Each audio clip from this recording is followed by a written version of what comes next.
राम राम भाई सारिया ने।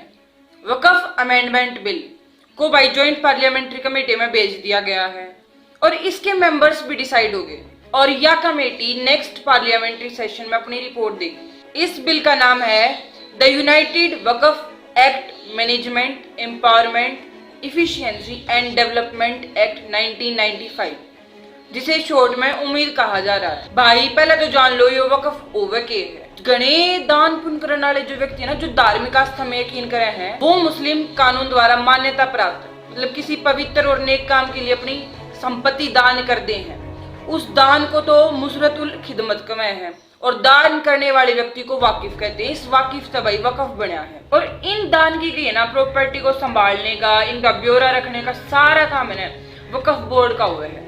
1995 में एक नया वक्फ बोर्ड बिल पास हुआ जिसमें कही गई कि हर स्टेट और यूनियन टेरिटरी का अपना अलग वक्फ बोर्ड होगा। और भाई हमारे देश में टोटल 32 वक्फ बोर्ड हैं, जिसमें 2 सिया वक्फ बोर्ड हैं, उत्तर प्रदेश और बिहार में हम। और इनके ऊपर हुआ है एक सेंट्रल वक्फ काउंसिल जो सिर्फ एक है और एडवाइस दिया करे वक्फ बोर्ड ने। 2013 में इस बिल में अमेंडमेंट हुआ जिसमें वक्फ को ये अधिकार मिला कि अब कोई प्रॉपर्टी उसके नाम हो सकते हैं। अब भाई यो जो नया अमेंडमेंट बिल लाया गया है संसद में, यो क्या है कि एक तो नॉन मुस्लिम्स और महिलाओं को भी इस बोर्ड का मेंबर बनाया जाए। और भाई केंद्रीय मंत्री किरण रिजिजू है ना, ये बिल लेकर आए और कहा कि वक्फ बोर्ड की 4.9 लाख रजिस्टर्ड वक्फ प्रॉपर्टी होने के बावजूद जितनी आमदनी होनी चाहिए उतनी नहीं होती है। बात तो सही है, ये वक्फ बोर्ड में करप्शन के मामले भी आते रहते हैं, इसलिए सारी प्रॉपर्टी रजिस्टर्ड होनी चाहिए और उनका कंप्यूटराइजेशन भी होना चाहिए।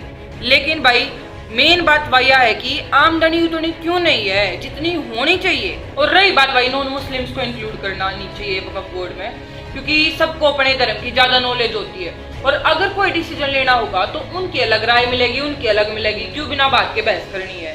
पर महिलाओं को है ना इंक्लूड करना चाहिए, एक तो काम मिलेगा उन्हें, इंडिपेंडेंट बनेंगी और ऊपर तक किसी जमीन की मालिक कोई औरत है वक्फ करना चाहे वह या कोई विवाद हो तो डिस्कस किया जा सके, सिचुएशन समझी जा सके।